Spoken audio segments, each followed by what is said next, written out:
Hi friends, welcome to காயுக்ஷிஸ் channel. இன்றைக்கி நம்ம என்ன பார்க்க போகிறோம்னா சாத்விக் ஸ்டைல் பன்னீர் பட்டர் மசாலா எப்படி செய்யுதுன்னு பார்க்கலாம் வாங்க. இன்க்ரீடியன்ஸ் டிஸ்கிரிப்ஷனில் கொடுக்குறேன், செக் பண்ணுங்கள். ஃபஸ்ட்டு பன்னீரை ஃப்ரை பண்ணி எடுத்துக்கலாம். ஒரு கடாயில் எண்ணெய், உப்பு, மிளகாத்தூள், வெட்டி வச்சுருக்க பன்னீர் சேர்த்து ஃப்ரை பண்ணி எடுத்துக்கலாம். பன்னீர் ஃப்ரை பண்ணி எடுத்தேன். இப்போ அதே கடாயில் இன்னும் கொஞ்சம் எண்ணெய் சேர்த்திக்கலாம். எண்ணெய் காஞ்சிருச்சு. இப்போ ஸ்பைசஸ் சேர்த்திக்கலாம். அடுத்து தக்காளி, இஞ்சி, பச்சை மிளகாய், முந்திரி எல்லாத்தையும் சேர்த்து வதக்கி எடுத்துக்கலாம். தக்காளி நல்லா சாஃப்டாக வரைக்கும். அடுத்து தக்காளி வதங்க கொஞ்சம் உப்பு சேர்த்திக்கலாம். எல்லாம் நல்லா வதக்கி எடுத்துக்கலாம். அடுத்து கொஞ்சம் சோம்பு சேர்த்திக்கலாம். எல்லாம் நல்லா வதங்கிச்சு. இப்போ மிக்சர் ஜாரில் சேர்த்து அரைச்சி எடுத்துக்கலாம். இப்போ ஒரு பேனில் பட்டர் சேர்த்திக்கலாம்.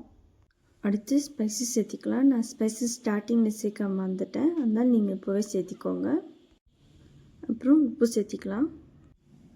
அடுத்து மஞ்சத்தூள், மிளகாத்தூள், மல்லித்தூள், சீரகத்தூள் சேர்த்து எல்லாத்தையும் கலந்து விட்டுக்கலாம். அடுத்து நம்ம அரைச்சி வச்சிருந்த தக்காளி பேஸ்ட்டு சேர்த்திக்கலாம். எல்லாத்தையும் சேர்த்து நல்லா வதக்கி விட்டுக்கலாம். அப்புறம் கொஞ்சம் தண்ணி சேர்த்திக்கலாம். இப்போ இதை மூடி வச்சுன்னு மீடியம் ஃப்ளேமில் ஒரு 5 to 7 minutes குக் பண்ணி எடுத்துக்கலாம். மசாலா நல்லா கொதிச்சிச்சு.